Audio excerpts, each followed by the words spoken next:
¿Qué tal, mi gente? ¿Cómo estamos? Bueno, antes de nada, espero que paséis un feliz domingo y bueno, vamos a comenzar con un artículo que de verdad me ha dejado plasmado porque es muy parecido, diría idéntico a lo que hemos hablado con Borja Moreno.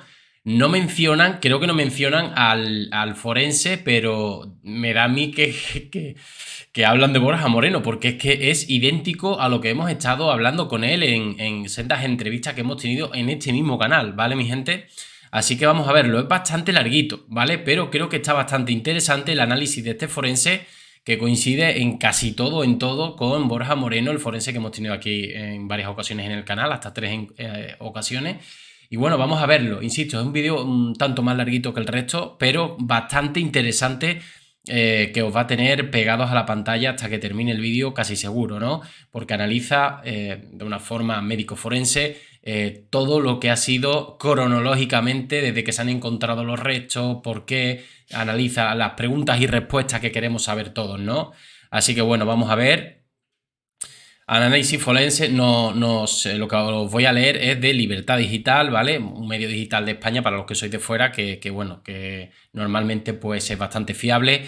Análisis forense del caso Daniel Sancho, lo que nos dicen los restos de Edwin Arrieta, que al final es lo que canta, ¿no? Es decir, que gracias a los restos encontrados podemos saber qué pasó, cómo pasó, corroborando o no la versión única que tenemos, que es la de Daniel Sancho. El forense especialista en identificación humana Ricardo Ortega, sí, es Ricardo Ortega, menciona el nombre, analiza las pruebas del asesinato y descuartizamiento del cirujano colombiano para Libertad Digital. Bueno, el cocinero español Daniel Sancho, acusado del asesinato y descuartizamiento del cirujano colombiano Edwin Arrieta en la isla de Copagán, solo parece tener una opción: reconocer los cargos que se le imputan si quiere que librarse de la pena capital, que es la pena de muerte. Ya lo dijo Big Joke, ¿no? Al menos eso es lo que sostuvo el número 2 de la policía tailandesa, Surachate Harpan, conocido como Big Joke, en la entrevista que coincidió a Telecinco el pasado 13 de septiembre, hace escasos 11 días. El general no dejó lugar a dudas. Yo digo y aviso, si Daniel va a los tribunales y niega los cargos, es decir, que cambia la versión ya dada para la policía, se enfrentará a la pena de muerte. O sea, lo avisa. O dices y corroboras la misma versión o condenado a pena de muerte. De él depende su futuro. Unas declaraciones que sonaron más a amenaza que a advertencia, por supuestísimo, ¿no? Y que parecen indicar que la condena del español está decidida antes de que se celebre el juicio, dependiendo de lo que vaya a contar, claro. Tailandia solo quiere cerrar el caso y que se vuelva a hablar del país como el excelente destino turístico que es. Por eso están a marcha forzada intentando que en enero se cierre ya pues, definitivamente el juicio y acabe esta historia, ¿no? Pero cabe preguntarse cómo de contundentes son las pruebas que tienen contra él. De ahí que analicemos ese extremo con un experto en la materia, a la falta de que la policía tailandesa entregue a la fiscalía el informe definitivo sobre las pesquisas de la investigación. En cualquier caso, poco parece que se hayan reservado para el Ministerio Público, dadas las constantes filtraciones y declaraciones realizadas por distintos mandos policiales a todas las televisiones, ¿no? Bueno, por su parte, Daniel podría estar pensando en cambiar su estrategia de defensa. Eso nos hace pensar su reciente decisión de cambiar de abogado tailandés, aunque el asunto es complicado teniendo en cuenta que el Código Penal del país asiático no recoge atenuantes, solo condicionantes. Esto es algo que hemos hablado muchísimo. Allí, pues para algo hemos traído aquí a un periodista especializado que vive en Tailandia y está especializado en aquellas leyes y normas, y a un forense que también nos ha sacado de muchas dudas. Allí el tema psicológico, el tema de salud mental no se lleva muy a rajatabla, con lo cual aquí lo que se valora en Tailandia es el hecho. Oye, tú lo has matado, a mí que estuvieras mal o bien de la cabeza, para mí no es un atenuante. Tú has cometido un crimen atroz, ¿no? Como nos decían el periodista Luis Garrido, periodista en Tailandia. El cocinero siempre ha sostenido que Edwin murió a causa de un golpe en la cabeza con la bañera tras propinarle un puñetazo durante una pelea. Sin embargo, la autopsia concluyó que el cirujano colombiano habría muerto degollado, ¿vale? Al final, gracias a la autopsia, pues bueno, se encontró la cabeza y bueno, el tema de que haya sido hallado degollado, pues cambia la versión que estaba dando Daniel Sancho. Primero se pelearon, según las pruebas en el lugar del crimen. Daniel le dio un puñetazo, luego el doctor se cayó y se golpeó con el lavabo, pero no murió en ese momento, sino cuando comenzó a cortarle el cuello. La abogada Teresa Bueyes, citando fuentes del entorno del hijo de Rodolfo Sancho, desveló que el joven se había quedado en shock al conocer la noticia debido a que él estaba convencido de que el colombiano había fallecido por el golpe y por tanto ya estaba muerto cuando comenzó a descuartizar su cuerpo. No sé si eso puede ser un atenuante, el hecho de que él creyera que estaría muerto y bueno, lo mató de un puñetazo, o sea, de un puñetazo que luego cayó al lavabo, se dio con el lavabo en el cuello y él creía que estaba muerto, ¿no? No sé si eso puede ser un atenuante, pero os digo lo mismo que antes. Tú has matado a una persona, no te va a atenuar nada y encima después lo has degollado. Sí, que tú lo sabías o no lo sabías, pero lo has hecho. Entonces, en Tailandia son más de los hechos. Premeditación es importante. Ahora vamos a hablar del tema de la premeditación porque ahí se puede jugar bastantes años. Y por tanto ya estaba muerto cuando comenzó a descuantizar su cuerpo. Como decía, veamos por tanto qué nos dicen los datos sobre este y otros asuntos con la ayuda de Ricardo Ortega, forense especializado en identificación humana. Fundamentalmente la policía tailandesa basa su acusación en las grabaciones de cámaras de seguridad que recogieron los movimientos de Daniel hasta su detención, el análisis de los restos del cadáver de Edwin que se han logrado encontrar, entre los que no se encuentra el torso, y la confesión del propio Daniel Sancho que podría mantener o no el juicio. Con las imágenes de él comprando útiles y cuchillos en un supermercado sustentan la acusación de premeditación y que de lo que declare el cocinero en el tribunal está por ver, pero ¿es concluyente el análisis de los restos de la víctima? Según nos dijo Borja Moreno, por ejemplo, el tema del cuello, le pregunté, o sea, ¿puede haber algún error? Y dice, no, las señales vitales que dan la causa de la muerte, o sea, una persona no puede morir por 3 cosas a la vez. Es decir, o ha muerto ahogado, o ha muerto degollado, o ha muerto por un paro cardíaco, o ha muerto... No puede morir por 3 cosas a la vez. ¿Se le ha podido dar la puñalada? Sí, pero seguiría con vida. ¿Vale? Que este es otro tema que es muy interesante, que está aquí dentro y que, insisto, es muy calcado a lo que Borja Moreno, aquí invitado, nos ha desvelado, idéntico a lo que dice este forense, ¿no? Lo primero que se supo en cuestión sobre el descuartizamiento de Edwin Arrieta es si era posible que Daniel Sancho lo hubiera realizado él solo, en 3 horas, como dijo en su confesión ante la policía de Copagán tras su detención el 5 de agosto. Tanto es así que para no dejar cabos sueltos, el propio Big Joe dijo el pasado 13 de septiembre que el joven había mentido y que lo hizo durante toda la noche. Es decir, que podría haber tardado más de 1 hora, como se dijo en un principio, o incluso más de 3.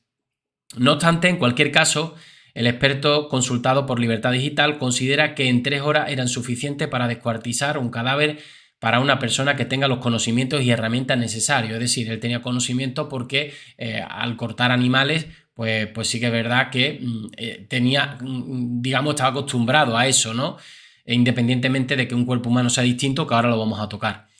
En 3 horas le daba tiempo de sobra a alguien que es cocinero y está acostumbrado a manejar el cuchillo para desmembrar animales, señala Ricardo Ortega. Muchos animales son más complejos que el ser humano. Lo sé también porque, bueno, tengo familiares que tienen una pollería y bueno, sí que es verdad que es un poco complicado cortar a lo mejor, digamos, las alas del pollo. Es bastante complicado, tienes que hacer mucha fuerza y en cambio, según lo que dice aquí ahora este forense, nos va a dar a entender por qué es más fácil cortar a un cuerpo humano. Sé que es muy escabroso lo que estoy comentando, pero bueno, hay que comentarlo, esto es así. Ya sabéis que íbamos a hablar de esto, al que bueno, le dé un poco de impresión, pues entiendo que tenga que dejar de ver el vídeo, ¿no? Menciona, por ejemplo, los cuadrúpedos. Nosotros los brazos los tenemos completamente abiertos, dice el forense. Podemos hacer un movimiento de 360 grados porque no tenemos limitadores. Digamos que, por ejemplo, las alitas del pollo, como decía, si tú, por ejemplo, la abres mucho, la partes, ¿no?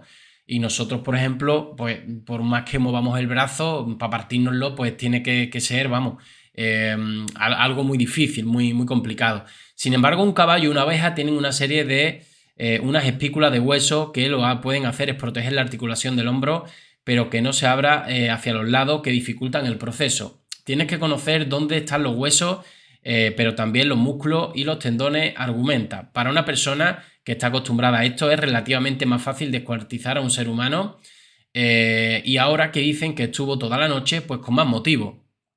Explica, eso no quita que Sancho hubiera podido recibir ayuda de una tercera persona, pero en ese caso le extrañaría, dado que no han encontrado ADN de nadie más en la escena del crimen. Es decir, él cree que lo ha podido hacer solo perfectamente, pero no quita que haya podido recibir ayuda de una tercera persona, pero que como no hay resto de ADN, que él perfectamente lo ha podido hacer solo en 3 horas, conociendo cómo se cortan animales, que al final pues es cortar carne también con hueso y tendones, y ya luego no hay ADN, con lo cual se sobreentiende que lo ha podido hacer solo perfectamente.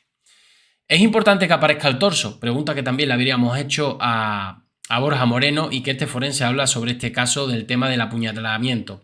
Big Joe ha dicho en varias ocasiones que no necesita que aparezca el torso para dar por cerrado el caso, porque tienen pruebas suficientes para que se le condene al cocinero español.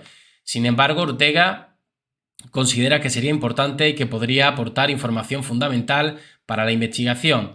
Entre otras cosas, el experto consultado por Libertad Digital señala que arrojaría luz sobre la supuesta puñalada que Edwin habría recibido. Según el testimonio de la policía tailandesa, se llegó a apuntar como su posible causa de la muerte. Claro, una vez que encuentran la cabeza y ven que las señales vitales de muerte están ahí, ¿vale? Evidentemente ya lo descartan. Entonces no es necesario el torso para enjuiciar a Daniel Sancho, porque ya saben el motivo de la muerte. El torso simplemente se serviría para saber si tuvo también a lo mejor el apuñalamiento, fue ensañamiento o qué sucedió, ¿no? Basándose en la raja que presentaba una camiseta de la víctima. Bueno, decían que le habían apuñalado en el corazón, pero lo que encontraron fue una camiseta que tenía un corte perfecto y sin manchas de sangre, advierte Ortega. Tiene más pinta que el apuñalamiento fue sin persona dentro, es decir, que por el motivo que fuera estuvieran discutiendo y lo utilizara como amenaza, ¿no? Como que al final no se la clavó de verdad, y sería como una amenaza, lo que pasa que se deshiló, como se diga, ¿no? Edwin murió degollado, la pregunta del millón. Yo le pregunté a Borja Moreno, oye, ¿eso cómo se sabe? Lo que he explicado un poco antes. Tú no puedes morir de 4 cosas. Las señales vitales para los forenses es precisamente eso, vital. Se sabe que por qué muere. Porque eso, pues, ellos entienden de estas cosas y dicen, no, es que según cómo está el color, según la forma en la que tiene el cuello, los brazos, se puede saber de qué manera ha muerto, ¿no? Entonces, en este caso, según tenía el cuello, esas señales vitales son los que indicarían que habría muerto degollado. Es decir, que en ese momento estaba vivo, y si se lo hubiera degollado, por ejemplo, estando muerto, esas señales no serían vitales, serían de otra manera, ¿vale?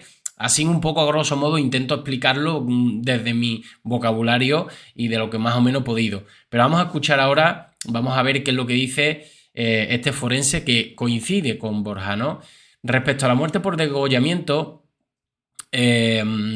cuando terminó la autopsia, el forense comenta que es una conclusión a la que podrían haber llegado si disponen del cuello completo, junto con el cráneo. Depende de a qué altura lo cortó, quién lo descuartizó, indica. Si tiene un corte en el cuello, se puede ver perfectamente en función del tipo de corte. Lo mismo que Borja. Hombre, yo no lo he visto, no te lo estoy hablando desde fuera, pero sí que es verdad que teniendo parte del cuello se pueden ver los signos vitales y ahí se puede saber si ha sido degollado.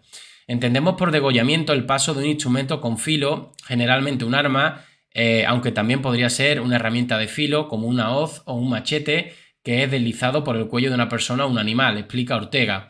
A partir del corte se puede saber si Edwin estaba vivo o no. La clave está en cómo ha reaccionado el cuerpo cuando se haya pasado el cuchillo por encima de la zona. Es decir, no es lo mismo degollar estando vivo que muerto, como os decía, y ahí es donde se sabe si realmente fue o no degollado vivo. Y por eso se sabe que sí, fue así. No es lo mismo cortar un tejido que está muerto, está más seco, pues porque pierde humanidad, y el corte es distinto a otro de un tejido vivo. Este reacciona, trata de regenerarse lo antes posible para poder evitar el desangre, ¿vale? Digamos que el cuerpo cuando está muerto pues reacciona de una manera, y cuando está vivo intenta reaccionar como para recuperarse, ¿no? Entonces pues pierde más sangre o menos sangre. Todo esto influye y hace que los forenses pues sepan cómo ha muerto realmente, con lo cual está claro que murió degollado. Sin embargo, hay unos momentos en los que se complicaría determinar si estaba muerto o no, el proceso por muerte reciente. Los seres vivos no mueren inmediatamente como si se apagara un aparato electrónico, sino que las células pueden aguantar vivas varios minutos. Aquí sería un poco el margen de error, ¿no? El hecho de que estuviera recién muerto y todavía habría células vivas durante varios minutos. Cualquier trauma que les afecte puede hacer que reaccionen como si hubiera sucedido cuando el individuo aún estaba vivo. Esto sí que es interesante. El tiempo concreto puede variar en función de las condiciones de salud del individuo, la localización de la zona de impacto o incluso de las climáticas, pero no suele llegar a un par de minutos, con lo cual es bastante complicado. Un margen de error de un par de minutos, es decir, una vez que lo mata, vamos a llamarlo así, ¿no? Presuntamente Daniel Sancho le da ese golpe entre que coge las herramientas, tal cual, yo creo que ese par de minutos más que habían pasado, ¿no? Y aparte, no, empezó por la mano. Dijo que empezó por la mano, con lo cual, si empezó con la mano. En fin, es que hay muchas cosas que no cuadran, ¿no? De lo que había contado a lo que parece ser que es la realidad, ¿no? Las células empiezan a morir y se acabó, ya no hay tejido reactivo. No obstante, el experto recuerda que en una ocasión trabajando con desaparecidos en conflicto armado, comprobamos que había una fractura en la cadera que se repetía en la mayor parte de los individuos y reaccionaba como si estuvieran vivos. Y después descubrieron que se realizaron en los momentos posteriores a la muerte, es decir, por mortem, al arrastrar los cuerpos a las fosas comunes, se pudo ver cómo la forma en la que estaban depositados los cadáveres. Vale, pues bueno, creo que ha estado bastante interesante, que hay alguna pincelada que quizás Borja Moreno no nos dio. Esta última que hemos comentado está bastante interesante para por lo menos saber más claves sobre el tema. Y bueno, mi gente, me gustaría que dejaseis vuestro comentario. Como ya sabéis, nos vemos en el siguiente vídeo. Un saludo.